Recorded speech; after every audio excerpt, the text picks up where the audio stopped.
Hey Design Spark, I hope you're all bright-eyed and bushy-tailed and ready to join me as we take a look at another dev kit. And today we've got something quite unusual because it's the first dev kit in quite a while that I've had to look up some of the functionality to understand what it's doing. And we'll get into that in a little while. So come with me on our adventure. What we're looking at today is the ams OSRAM AS7056 and AS7057 Eval kit. We're entering the realm of medical wearables today with this kit, as these devices are biosignal sensor analog front ends. They're used to monitor signals like photoplethysmograms. And yes, that's the functionality I had to look up. But they're also used to track pulse transit times and proximity. If you were wondering, photoplethysmography, or PPG, uses infrared light to measure the volumetric variations of blood circulation. The light is modulated by the blood vessels, which expand and contract as blood pulses through them. Using photodiodes to sample this modulation allows you to measure things like pulse rate, optical blood pressure, and oxygen saturation. PPG is becoming a popular alternative heart rate monitoring technique because it's non-invasive, simple, and just comfortable to use. It's worth noting though that PPG signals are susceptible to motion artifacts caused by hand movements, and environmental noise can also affect signal acquisition, which will influence the estimation accuracy of the heart rate data. Basically, this method isn't going to be great for fitness tracking while you're running or dancing the tango. But what's interesting for the future is that studies have shown that the second derivative of the PPG signal contains a lot of cardiovascular health information, which can help in the early identification of diseases like atherosclerosis and arterial stiffness. Now that we know that, let's go back to our devices. The main difference between them is that where the AS7057 has 3 LED driver outputs and samples up to 3 photodiode inputs, the AS7056 has 2 LED and 1 vertical cavity surface emitting laser driver. You can see that we also have 2 20-bit ADC channels on each device, sampling at up to 1 kHz, and we're using I2C to get that data to our microcontroller. There's also an interrupt line to the microcontroller. Right then, those are the devices, so let's have a look at the kit I've been sent.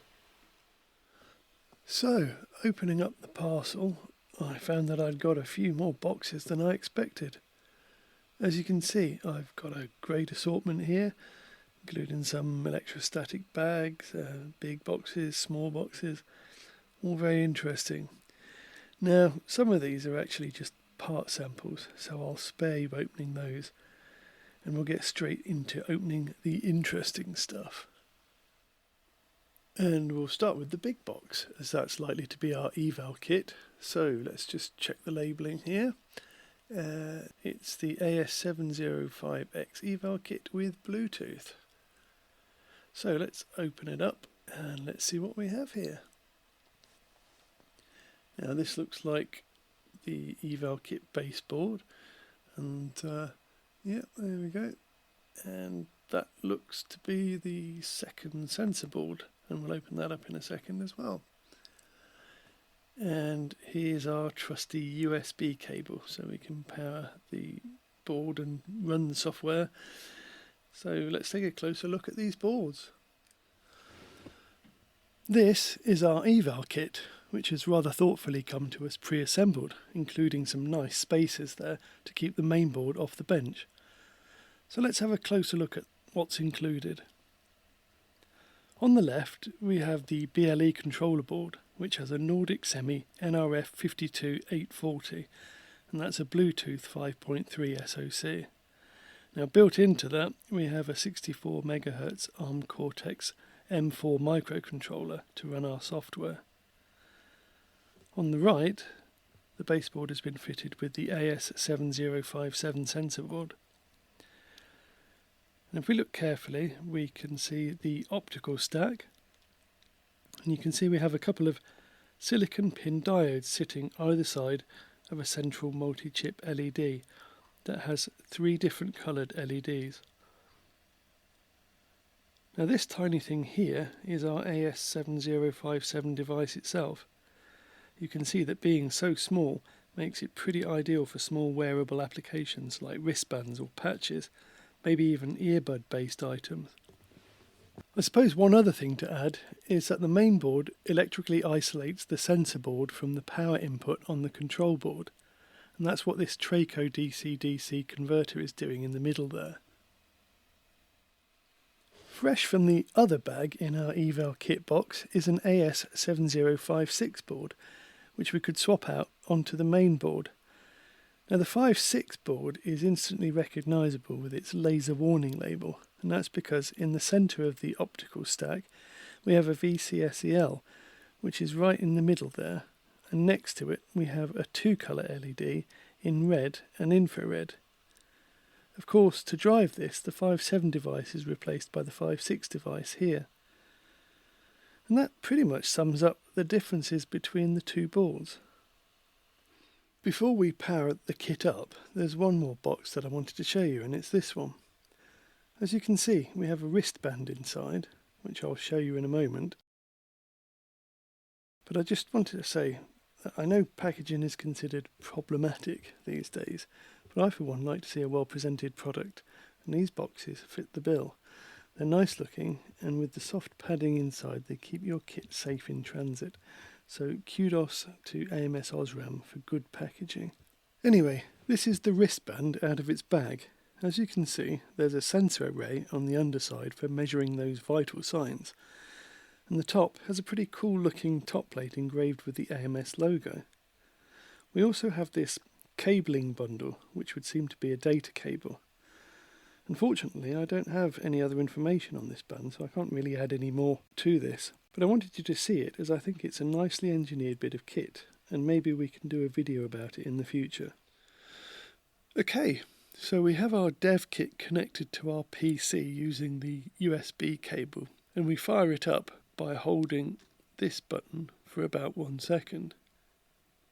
That will turn on the control board and the main board, as we can see from the LEDs. So let's get the demo software up. I'm assuming at this point that you've already downloaded the software demo zip file from the AMS OSRAM website. There's 3 versions available for Windows, macOS and Linux. In the Windows zip file, there's an installer executable. Once you've been through the installation process for your OS, you should see a GUI something like this. At the top, we have a fairly standard set of pull-down menus that let us load configuration files and view the register map list. They also enable logging, and there's the help, and that's also where we find the firmware update tool. In the middle here, we have our main control functions over 4 windows. There's the configuration window, which we're already on, the overview window, the application window, and the measurement window. And we'll have a closer look at these in a moment. At the bottom, we have our status bar. This is also where we connect the software to our kit. So let's hit the button and fire it up. Okay, looks like we're going to need to do a firmware update. So let's just click OK and go up to the help and do a firmware update. So what we need to do is go to where the software is and load this.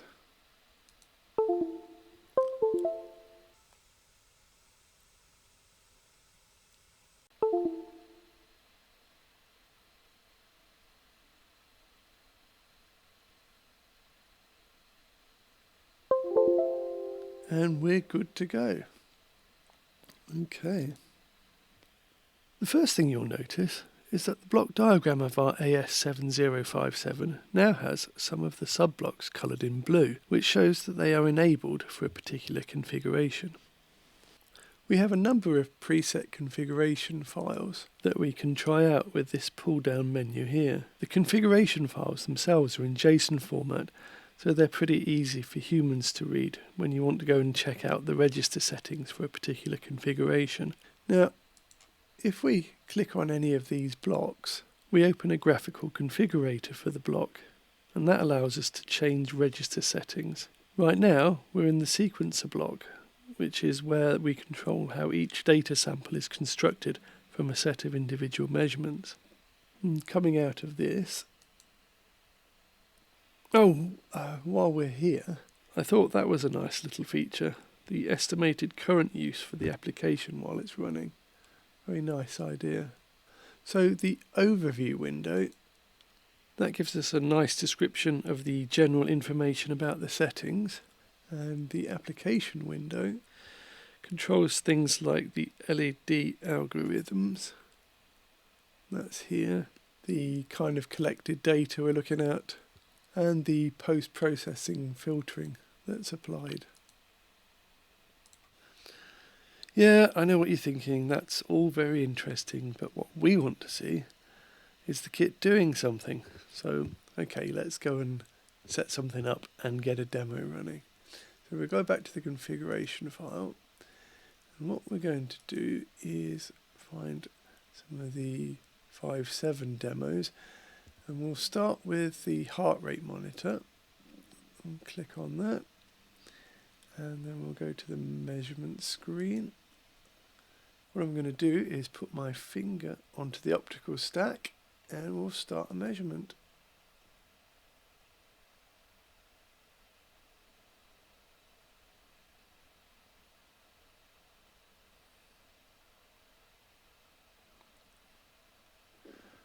Okay, not sure if I'm broken here, but that does seem to be going up and down, and you can see my heart rate here is 75, 76 beats per minute. Obviously getting more excited as time goes on.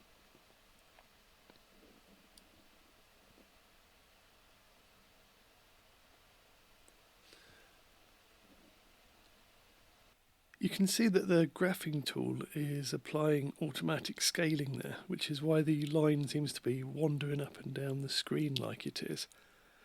I'm imagining that the measurements themselves are actually probably pretty small compared to whatever offsets are having to be applied. What we'll do is we'll stop measurement there, and what we'll do is we'll go back to the configuration and we'll do some pulse ox measurements on my finger as well. So get my finger back onto the optical stack and start the measurement.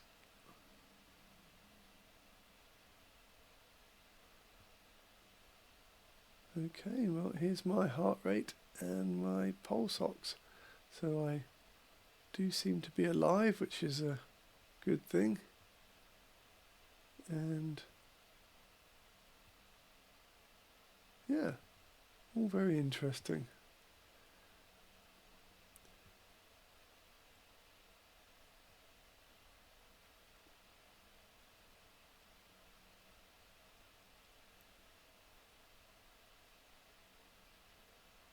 So we'll stop that measurement now.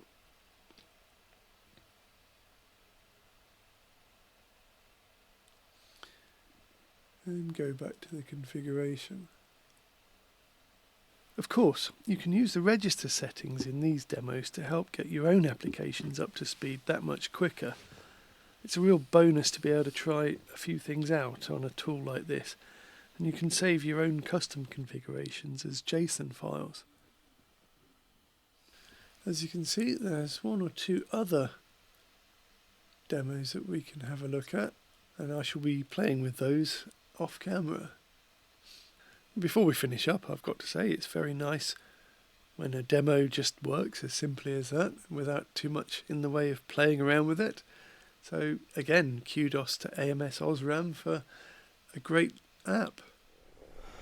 Well, that's about it for today. I hope you enjoyed our little tech adventure, and all that's left really is to say stay safe and see you soon. Bye.